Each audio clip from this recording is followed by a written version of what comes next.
In the tropical forests of New Guinea, one male is dedicated to making an unforgettable first impression. Marilyn, let me smash.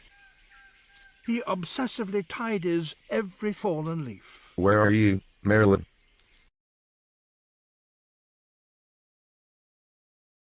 Newts, nudes, newts, nudes from Marilyn. A few attractive berries to help decorate the floor. One berry for Marilyn.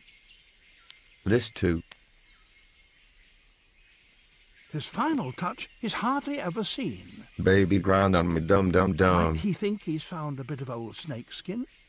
Some scientists believe he's trying to add the scent of a snake to ward off predators. For others, it's a cleaning cloth, and he's polishing a perch for a female. There's bird shit all over the place. Scrub, scrub, scrub. I do this for you, Marilyn. He'll have a highly critical audience, so it's time to rehearse the main act. Marilyn, look, I'm a pretty butterfly.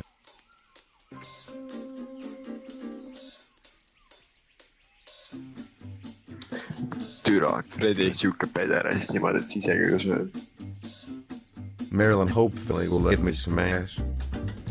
World star bitch has niggers. Yeet. Who the fuck are you, loser? Disaster. He's left his polishing rag on the dance floor. Fredy, you can't get my nudes. Marilyn, please give it back. It's perfect for her nest. She flies off without even seeing his dance. Fuck you, Marilyn. You dumb He asshole. delivers his berries too late. He never got a chance to win her, Nudes. and he lost his precious polishing cloth. Back to work.